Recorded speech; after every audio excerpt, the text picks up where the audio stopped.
एक औरत ऐसी है जो बहुत नमाज पढ़ती है, बहुत रोज़े रखती है, तहज्जुद भी पढ़ती है, उसकी कभी कोई नमाज क़ज़ा नहीं होती है, रोज़े भी रखती है, बहुत इबादत करती है, लेकिन समाज के लोगों के साथ, पड़ोसियों के साथ, गांव वालों के साथ, मोहल्ले वालों के साथ उसका अखलाक अच्छा नहीं है, तौर तरीक़ा अच्छा नहीं है, रहन सहन अच्छा नहीं है, लोग उससे खुश नहीं रहते हैं। तो अल्लाह के नबी सल्लल्लाहु अलैहि वसल्लम ने फ़ौरन ये नहीं देखा कि वो नमाज कितनी पढ़ती है, रोज़ा कितना रखती है, हज कितना करती है। नबी अकरम की ज़बान से फ़ौरन ये जुमला निकला, हिया फिन्नार, वो जहन्नमी है। कहाँ चली गई नमाज, कहाँ चले गए रोज़े, कहाँ चली गई तहज्जुद? पूछने वाला पूछ रहा है, ऐ अल्लाह के नबी बहुत इबादत करती है, बहुत रोज़े रखती है, बहुत नमाज़ें पढ़ती है, तहज्जुद भी नहीं छोड़ती है, लेकिन इबादत गुजार तो बहुत बड़ी है, लेकिन मोहल्ले के लोग, समाज के लोग उससे खुश नहीं रहते हैं, यानी उसका अखलाक अच्छा नहीं है, उसकी ज़बान अच्छी नहीं है, लोगों से गुफ्तगू वो अच्छी नहीं करती है। अल्लाह के नबी से पूछना चाहा कि इस औरत की इबादत का क्या है, तो अल्लाह के नबी ने क्या कहा, हिया फिन्नार, वो दोज़ख में जाएगी, जहन्नम में जाएगी। कहा अल्लाह के रसूल एक और औरत रहती है हमारे बगल में, वो नमाज तो कम पढ़ती है, सिर्फ फ़र्ज़ पढ़ लेती है, नवाफिल का एहतिमाम ज़्यादा नहीं करती है, सिर्फ फ़र्ज़ रोज़े रमज़ान के रख लेती है और बकिया नफली रोज़े नहीं रखती है। वो बहुत इबादत गुजार नहीं है, जितनी इबादत करना है फ़र्ज़ है उतना ही बस वो करती है, मज़ीद उसको इबादत की तौफ़ीक नहीं मिलती, तहज्जुद नहीं पढ़ती वो, लेकिन उसके पड़ोसी उससे खुश हैं, उसका गांव, समाज, मोहल्ला, बिरादरी उससे बहुत खुश है, वो लोगों के साथ मिलती बहुत अच्छी तरीक़े से है, उसकी ज़बान से किसी को तकलीफ़ नहीं होती है, उसके अखलाक, करैक्टर, स्वभाव बहुत अच्छा है। अल्लाह के नबी ने क्या फरमाया, हिया फिल जन्नह, वो जन्नत के अंदर जाएगी। यहाँ से मैं अपनी तकरीर की शुरुआत कर रहा हूँ।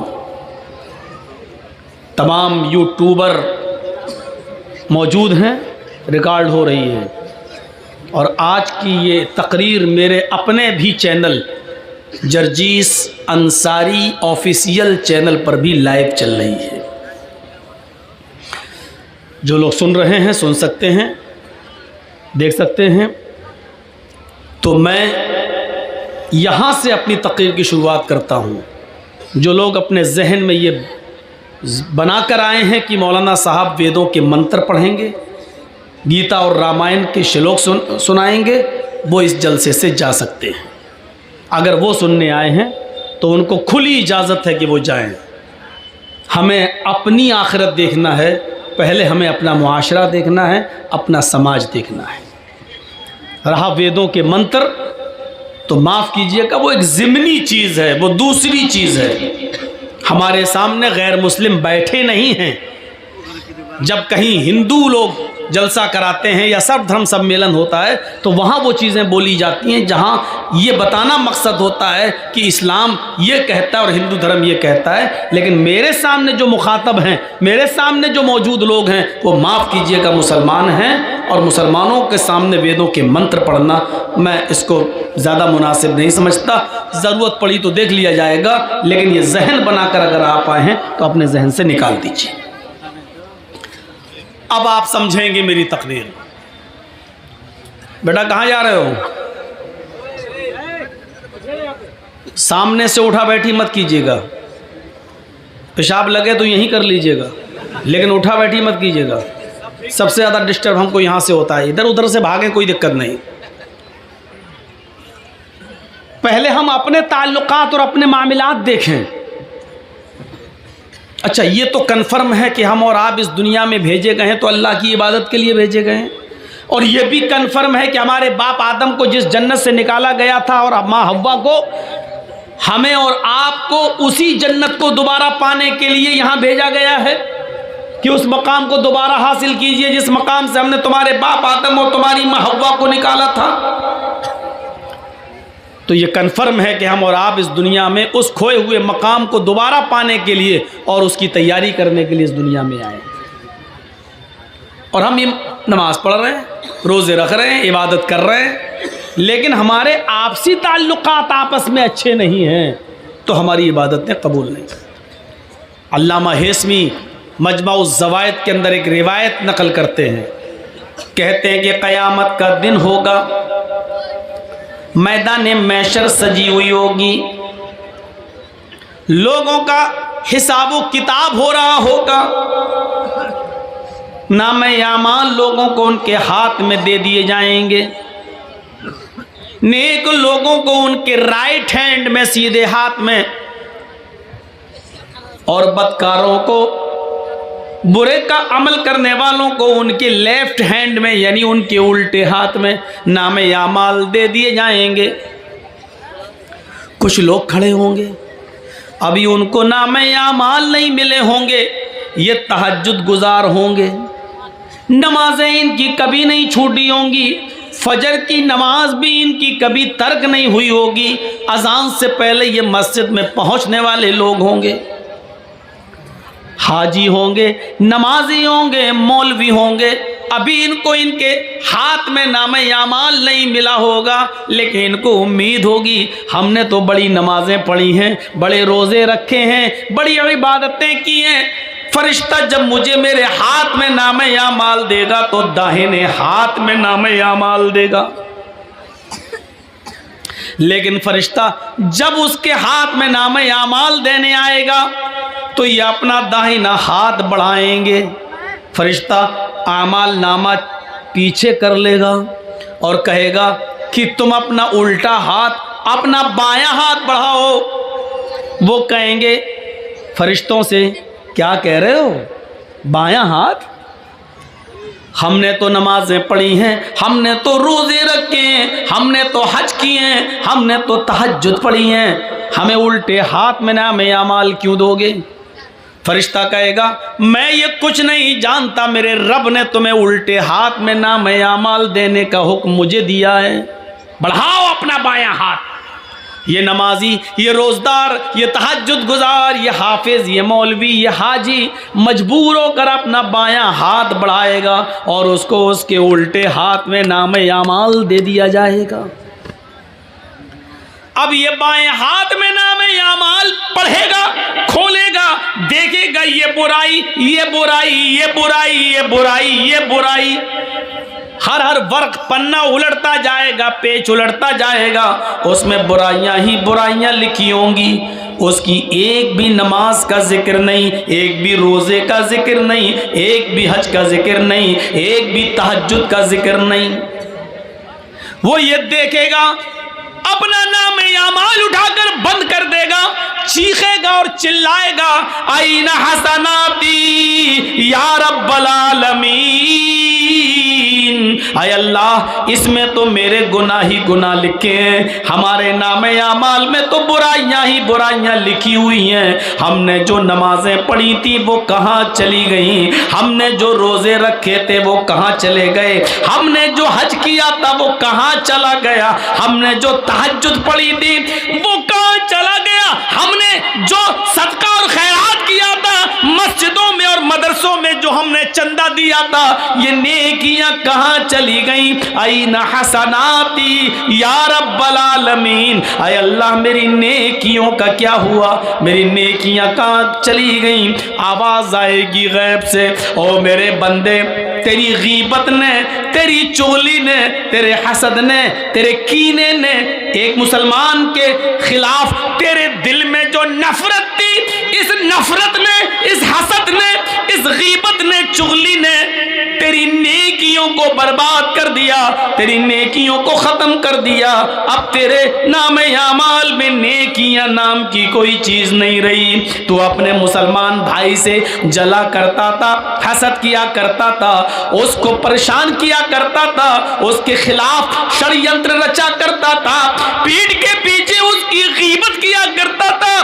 तेरी गीबत ने, चुगली ने, हसद ने, कीने ने, बुग़्ज़ ने, इनाद ने तेरी दुश्मनी को खत्म, तेरी नेकियों को ख़त्म कर दिया है। अब हमारे पास तेरे नामे अमाल में सिवाय गुनाहों के और कोई चीज़ नहीं। ये गीबत, ये चुगली, ये हसद, ये कीना, ये बुग़्ज़, ये इनाद, ये दुश्मनी, एक दूसरे से ये नफरत इतनी बुरी चीज़ है कि ये हमारी नमाज़ों को ख़त्म कर देती है, हमारे रोज़े को बर्बाद कर देती है, हमारी इबादतों को चौपट कर देती है। हम नमाज पढ़ रहे हैं लेकिन बाहर निकल के आए अपने भाई की गीबत करते हैं, ये नमाज हमारी ख़त्म कर दी जाती है, सवाब से हमें महरूम कर दिया जाता है। ईमानदारी के साथ बताइए हमारे समाज में ये बुराई चल रही है कि नहीं चल रही है? ये आम हो चुका है या नहीं हो चुका है? कुरान पढ़िए,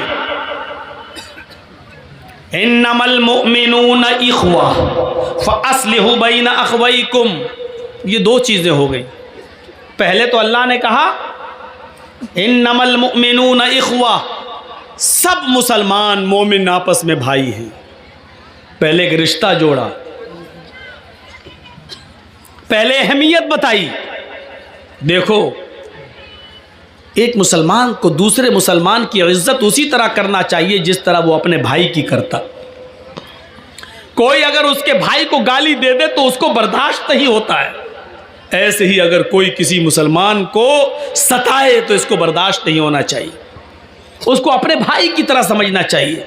पहले एक रिश्ता जोड़ा, इन्नमल मुअमिनून इख्वा, दुनिया के अंदर जहां भी मुसलमान है वो तुम्हारा भाई है।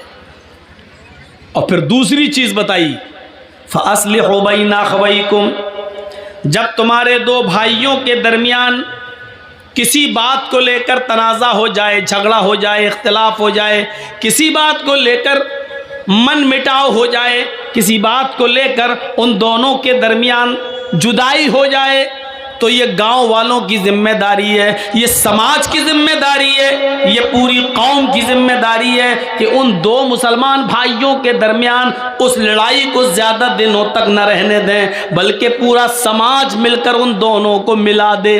फासलिहू बैन अखवैकुम, समाज के लोगों को चाहिए कि उन दोनों की सुलह करा दें, उन दोनों को मिला दें।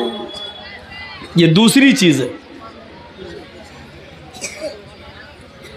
दो चीज़ों पर गौर करिएगा आज की तकरीर में। बस पहली चीज़ सब भाई हैं, और दूसरी चीज़ दो भाइयों के दरमियान, दो मुसलमानों के दरमियान, सिर्फ दो, यहाँ तो पूरा ख़ानदान, पूरे ख़ानदान से दुश्मनी मोल लिए हुए, सिर्फ दो मुसलमानों के दरमियान अगर गांव में कोई लड़ाई है आपस में किसी बात को लेकर, और आपको मालूम है कि ये दोनों एक साल से नहीं बोल रहे हैं, 2 साल से नहीं, तो ये पूरा समाज गुनाहगार होगा, पूरा गांव गुनाहगार होगा। पूरे गांव की और पूरे समाज की जिम्मेदारी ये बनती है कि उन दोनों के दरमियान सुलह करा दें।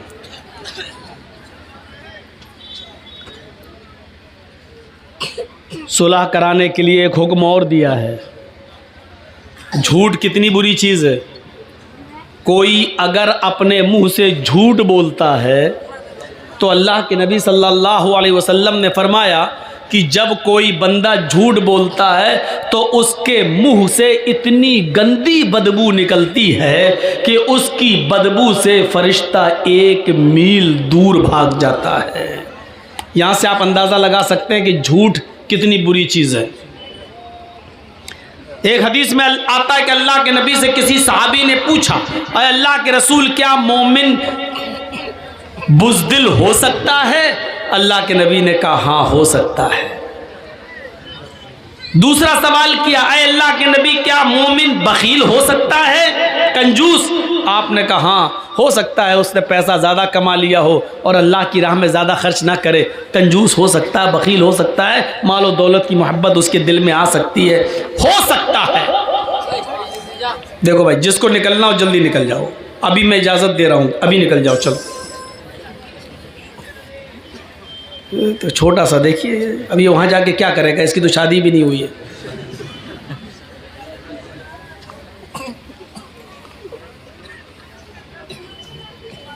देखो भूल गया ना मैं, यही डिस्टर्ब होता है मुझे।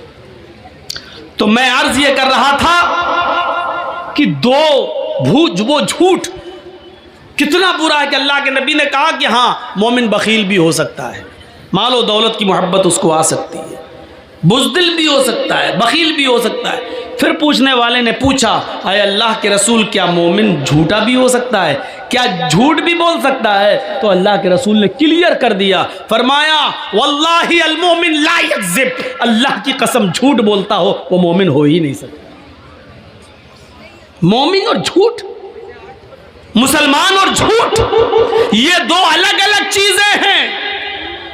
मुसलमान और झूठ नहीं, मुसलमान में बुज़दिली आ सकती है, मैदान जंग में लड़ रहा है, काफिरों से लड़ रहा है, देखा ये बहुत ज़्यादा भारी पड़ रहे हैं, नहीं हमें मार डालेंगे, पीठ फेरी, चुपचाप से भाग गए मैदान छोड़कर। हालांकि ये भी गुनाह है, नहीं भागना है मैदान जंग में से, चाहे मौत ही आ जाए, लेकिन पीठ दिखा के नहीं भागना, ये भी गुनाह है। लेकिन अल्लाह के रसूल ने कहा इसकी वजह से आपको ईमान से निकाला नहीं जाएगा। गुनाह है लेकिन मोमिन रहोगे, उसका गुनाह तुम्हें पड़ेगा। मालो दौलत की मोहब्बत है, साहब आपने 1000 कमाया, दे दो ना 100 रुपये मदरसे को, नहीं नहीं साहब 50 ले लो, नहीं, बखीली आ सकती है।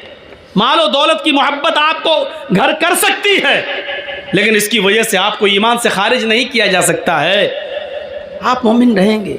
लेकिन फिर पूछा क्या मोमिन झूठा भी हो सकता है? तो अल्लाह के रसूल चौंक गए और यक बैक बोले, बैक वक्त नहीं, मोमिन के अंदर झूठ की सिफत पैदा नहीं हो सकती, जो झूठ बोले वो मोमिन नहीं। लेकिन यहां अल्लाह के नबी क्या कह रहे हैं, अगर दो मुसलमान आपस में लड़ जाएं और उन दोनों में 3 दिन से ज्यादा नफरत भर जाए, 3 दिन से ज्यादा वो गुफ्तगू नहीं कर रहे हो, तो समाज मोहल्ले के लोगों को चाहिए कि उनमें सुलह कराई जाए। अगर सुलह कराने में मेहनत कर रहे हैं और सुलह नहीं हो रही है, ये लोग आपस में एक नहीं हो रहे हैं, 1000 कोशिशें करने के बावजूद भी दो मुसलमान भाई आपस में एक नहीं हो रहे हैं, लेकिन आपको मालूम है कि झूठ अगर बोला जाए तो ये एक हो जाएंगे। अल्लाह के नबी यहाँ झूठ बोलने की इजाजत दे रहे हैं। क्या कह रहे हैं? लैसल कद्दाब अल्लज़ी युस्लिहु बैनन नास, उन दो मुसलमानों के दरमियान अगर सुलह कराने के लिए, उनको एक करने के लिए अगर तुम्हें झूठ का सहारा लेना पड़े तो बोल दो, तुम झूठ बोलकर उनको एक कर दो, तुम्हें गुनाहगार नहीं लिखा जाएगा, तुम्हें ईमान से खारिज करार नहीं दिया जाएगा। यानी दो मुसलमानों को एक करने के लिए झूठ बोलने की इजाजत दे दी गई।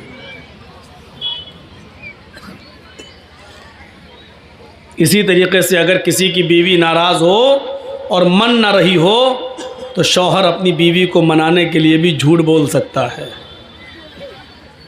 लेकिन इतना बड़ा झूठ मत बोलना कि पकड़ जाए। हाय इतनी मोहब्बत करता हूँ, तुम कहो तो चांद तोड़ के लाएं। अबे 1 मील तो ऊपर जा नहीं सकता, तो 2,40,000 मील की ऊंचाई पे जाके चांद तोड़ के लाएगा? तो इतना बड़ा भी झूठ मत बोलना कि बीवी को यकीन ना आए। हल्का फुल्का झूठ जिससे वो मान जाए शौहर बोल सकता है, इजाज़त है, इसके अलावा और कहीं नहीं। तो मेरे भाइयों आप अंदाज़ा लगाइए कि एक मुसलमान का दूसरे मुसलमान के साथ क्या मामला है कि अगर झूठ बोलकर भी उन दोनों को एक किया जा सकता है तो कर दो। इससे अंदाज़ा लगा सकते हैं कि झूठ जो इतना बुरा हो कि बोलने वाले के मुंह की बदबू से फरिश्ते 1 मील दूर भाग जाते हो, और यहाँ इजाज़त दे रहे हैं अल्लाह के रसूल, अगर उन दोनों को एक करने के लिए झूठ का सहारा लेना पड़ रहा तो ले लो। इन्नमल मुमिनूना इख्वा, सारे मुसलमान आपस में भाई भाई हैं। भाई का मतलब जानते हो? ट्रेन पे आप सफ़र करिए, कितनी जल्दी दोस्ती हो जाती है।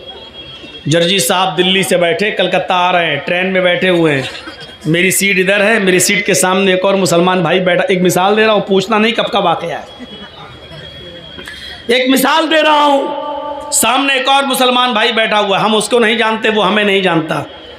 मैंने उसको देखा, लग रहा है मुसलमान, उसने हमको देखा, हाँ ये भी मुसलमान। सलाम अलैकुम वालेकुम। अच्छा माशाल्लाह। कहाँ जा रहे हो? कलकत्ता। कोलकाता। अच्छा, मैंने पूछा अच्छा भाई आप कहाँ जा रहे हैं? हाँ कोलकाता, मैं भी वहीं जा रहा हूँ कलकत्ता। थोड़ी और हमदर्दी बढ़ गई। अच्छा आपका नाम क्या है? जी जी जी मेरा नाम मोहम्मद असलम। आपका नाम क्या है? मेरा नाम मोहम्मद जर्जीस। माशाल्लाह। और थोड़ी क़ुर्बत बढ़ गई।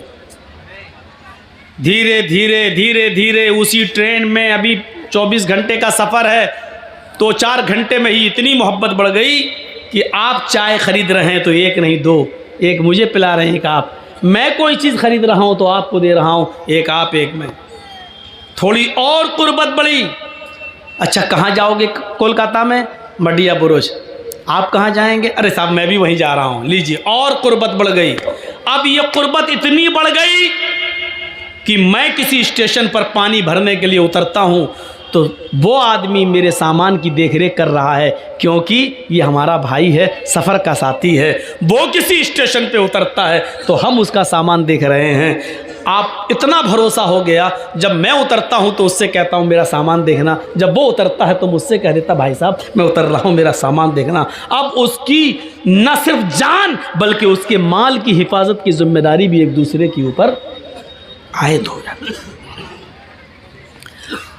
15-16 घंटे 20 घंटे के सफ़र में सिर्फ जान पहचान की बुनियाद इतनी सख्त हो जाती है कि आप उसकी जान के भी मुहाफिज हो जाते हैं। अगर कोई उसको छेड़े तो आप उसके लिए लड़ने लगते हैं, आपको कोई गाली दे तो वो आपका साथ देने लगता है।